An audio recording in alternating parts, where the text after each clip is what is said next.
It is never too soon after the last presidential election to start thinking about the next presidential election, especially if you are a Republican who is no longer a senator and who therefore has really no political power at all and nothing to do.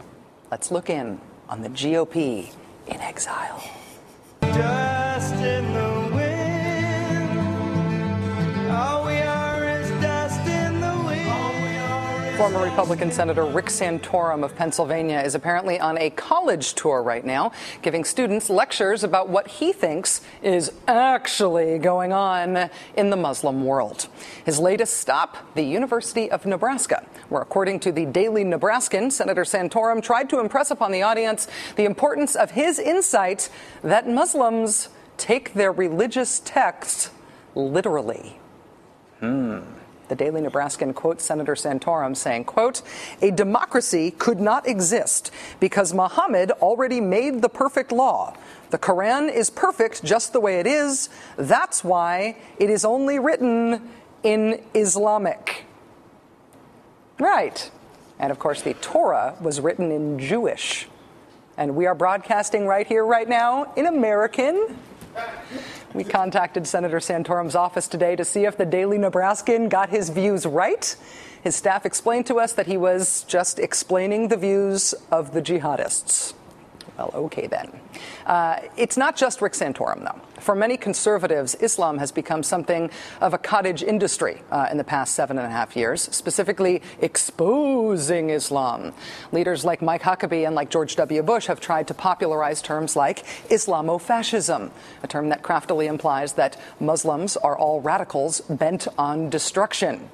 Some, of course, are, but way fewer than all. There was the whisper campaign that Barack Obama was a Muslim, which craftily implied that he was therefore not to be trusted. And you may recall Pastor Rod Parsley, who endorsed John McCain for president.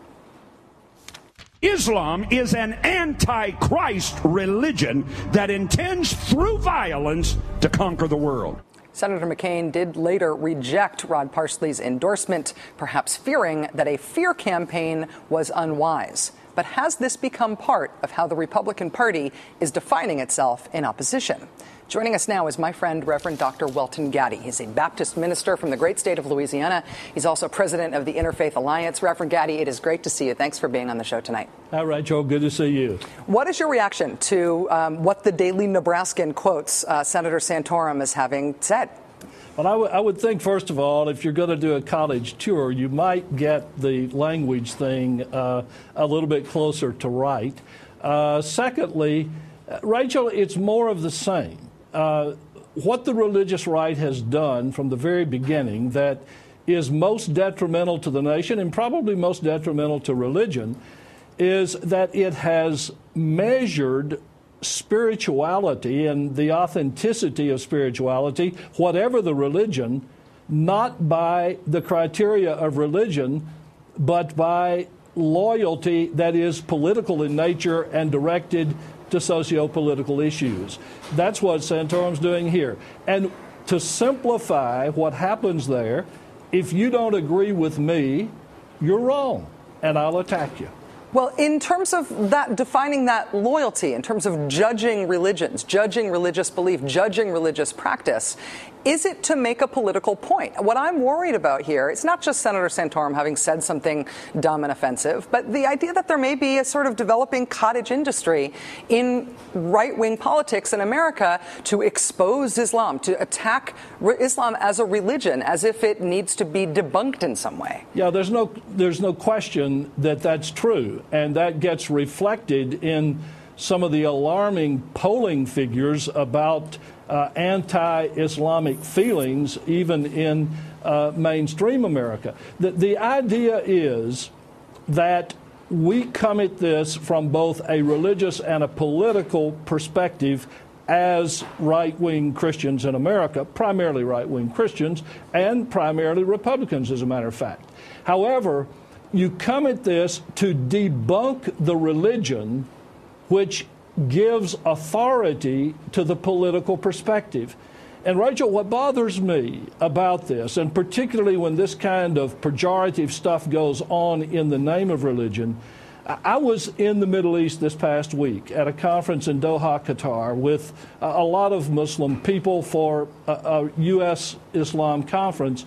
When you look at what's going on there, the number of displaced people, the 2 wars that are going on and a third one breeding, all of the kinds of problems with the economy related to young people in the Middle East and so forth, it looks to me like genuine religious people, out of the compassion of their hearts, would be looking for ways to make common ground with everybody there in order to correct these screaming problems. Welton, how do you feel about President Obama's efforts on religious and policy issues so far? He has decided to hold on to a version of George W. Bush's faith-based initiative office. Rachel, I'm disappointed. I had conferences with the Obama transition team. I said right up front, I think that was a mistake. There are errors there that are not going to get corrected, I fear. Right now, the Obama policy with the faith-based initiative is still following the Bush policies because they haven't been changed.